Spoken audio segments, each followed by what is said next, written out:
Le 2 octobre 2019, pour le 150e anniversaire de Mahatma Gandhi, l'incroyable épopée Jai Jagat, la victoire du monde en Indi, est lancée. À l'initiative du mouvement indien de défense des petits paysans Ekta Parishad, une marche d'une cinquantaine de personnes de diverses nationalités devant relier Delhi à Genève en un an prend le départ.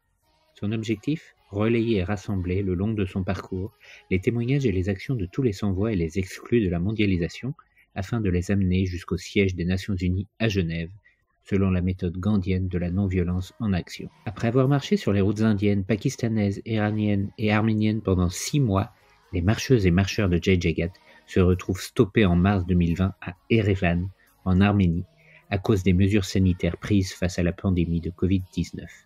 À leur grande dame, ceux-ci doivent alors suspendre leur marche et rejoindre leur foyer aux 4 coins de la planète. Today we are suspending the Jai Jagat March.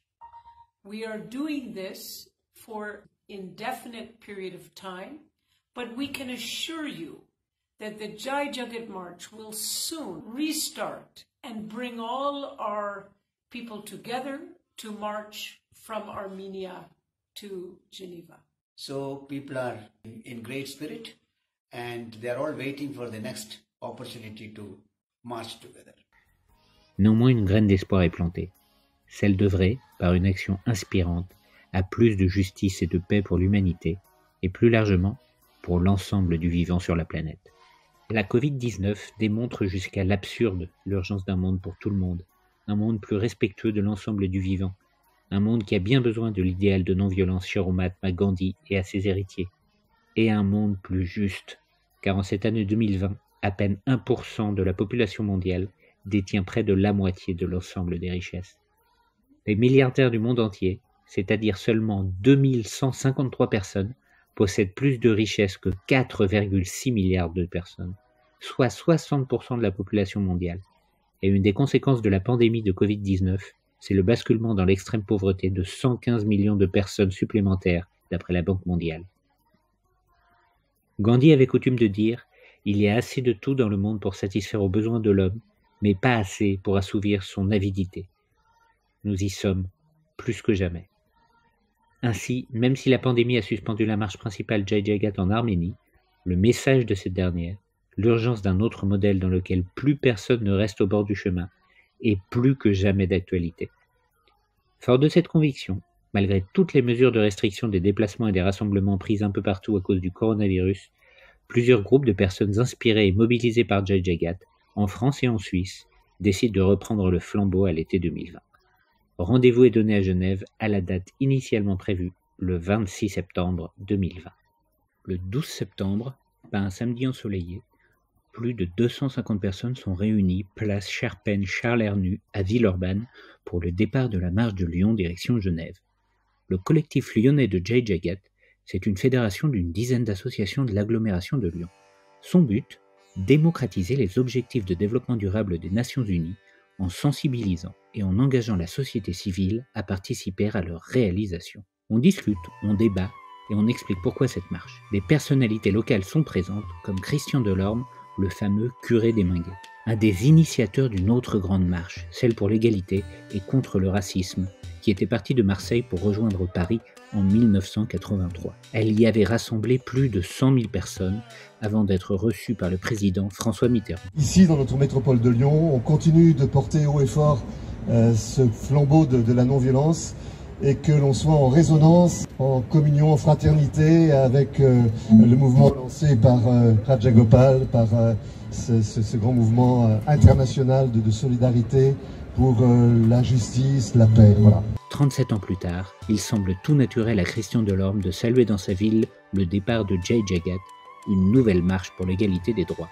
Après plusieurs prises de parole et un tour de chauffe dans la ville, c'est parti pour 213 km à pied sur 15 jours de marche, soit environ 15 km par jour, de Lyon jusqu'à Genève. Une quarantaine de marcheuses et marcheurs qui, partout où ils passent, engagent la discussion avec les habitants, recueillent les bonnes pratiques, discutent avec des élus, des paysans, des commerçants, des militants. Bref, rencontrent des acteurs locaux du changement. Et les Lyonnais ne sont pas seuls. Parallèlement, plusieurs marches, petites en taille mais pas en distance ni en détermination, partent ou sont d'ores et déjà parties. à l'image de 6 marcheuses et marcheurs français partis de Guérande, tout à l'ouest de la France, le 30 juillet, destination Genève. Une sorte de marche du ciel à l'envers, 90 ans après celle de Gandhi. Leur parcours s'étale sur 58 jours, à raison d'environ 20 km quotidiens.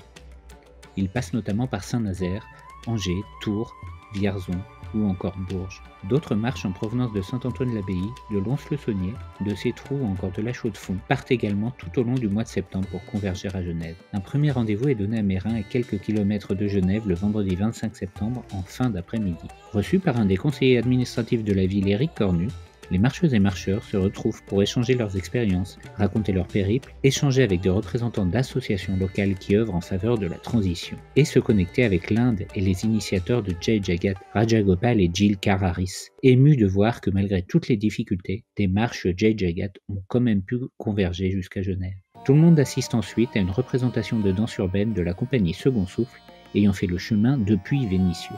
Le samedi 26 septembre au matin, l'ensemble des marcheurs français et suisses se retrouvent symboliquement place des Nations à Genève pour porter leur message de l'urgence d'un monde pour tout le monde jusqu'aux portes de l'ONU.